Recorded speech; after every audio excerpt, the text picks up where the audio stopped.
Todo mundo sabe o quanto a discriminação pode deixar marcas e mágoas bastante profundas. Você vai ver agora o depoimento de pessoas que foram vítimas de preconceito, mas não desistiram e lutaram contra ele. Histórias de discriminação. Eles falavam para mim, você virou o Macedinho agora?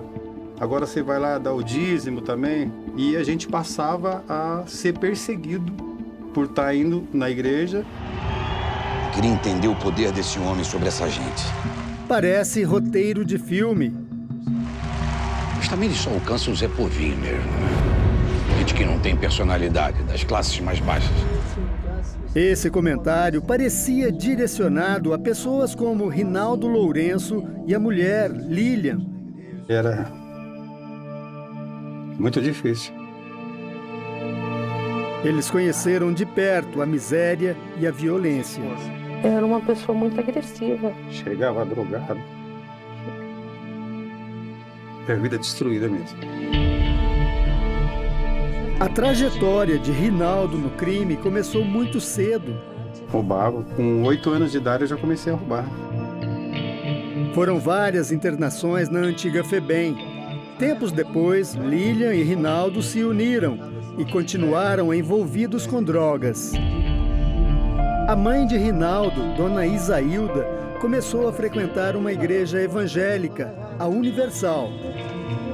A senhora mesmo tinha um preconceito? Tinha, eu tinha. Aí eu falei assim, eu não vou nessa igreja, não. Mas ela foi. O filho e a nora não se conformavam. Você também tinha esse preconceito? Tinha, eu não suportava falar da Igreja Universal. Falava muito mal, xingava. A escolha religiosa de Dona Isailda acabou influenciando Rinaldo e Lilian. Pouco tempo depois, o casal seguiu o mesmo caminho. E o que te fez mudar, Lilian? Sofrimento. O sofrimento, passamos por muito sofrimento. Foi quando conheceram a outra face da discriminação. Quando eu falava que era da Igreja Universal, estava na Igreja Universal, eu era rejeitado, né? Eles evitavam conversar comigo. Eles quem? Os amigos, os próprios amigos, colegas, pessoas que às vezes eu não conhecia. Eu já ouvi gente chamando de Macedinho. Olha lá, a Igreja Universal. A Universal tá vindo. O Zé Povinho. Para o psiquiatra Isaac Efraim, o preconceito está ligado a 2 fatores principais. Tem basicamente 2 grandes bases, duas grandes pernas que explicam a discriminação. É a ignorância no sentido de falta de conhecimento, de não conseguir compreender o comportamento do outro, e o medo no sentido que aquele comportamento, de alguma forma, faça a pessoa se sentir ameaçada pela conduta do outro. O casal superou os vícios, mudou de vida. Hoje, Rinaldo é um empresário da construção civil. Junto com Lilian e a família, construiu uma base sólida para superar a discriminação.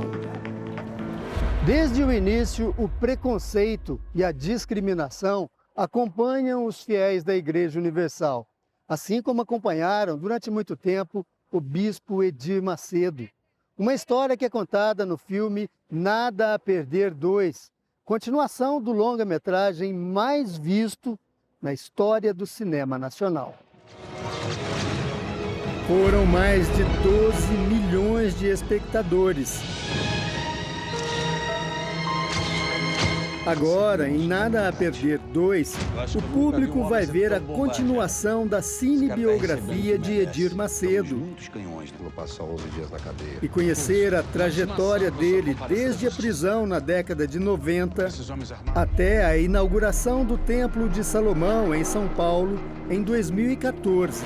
Sempre seremos alvo do ódio de certas pessoas. Precisamos estar preparados. O filme mostra alguns momentos marcantes em que Edir Macedo precisou enfrentar o preconceito, as perseguições, as injustiças e seguir em frente.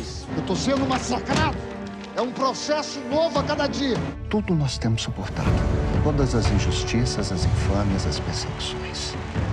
E de maneira nenhuma, jamais, procuramos revidar. Superar e compreender. Esse é o conselho do psiquiatra para quem é vítima de discriminação. Agora acabou. É o fundo do poço.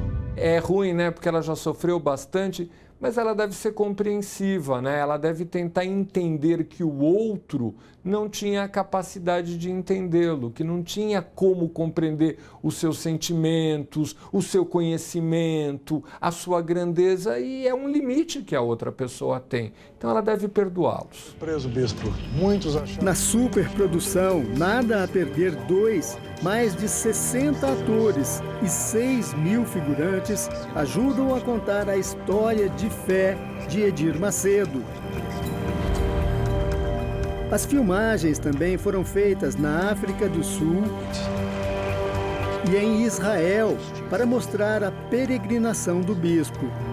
E é ela que vai continuar a minha guerra. A direção é de Alexandre Avancini, que também assinou a primeira parte da saga. Da Igreja Universal. Nada a Perder 2 estreia nos cinemas na próxima quinta-feira, dia 15 de agosto.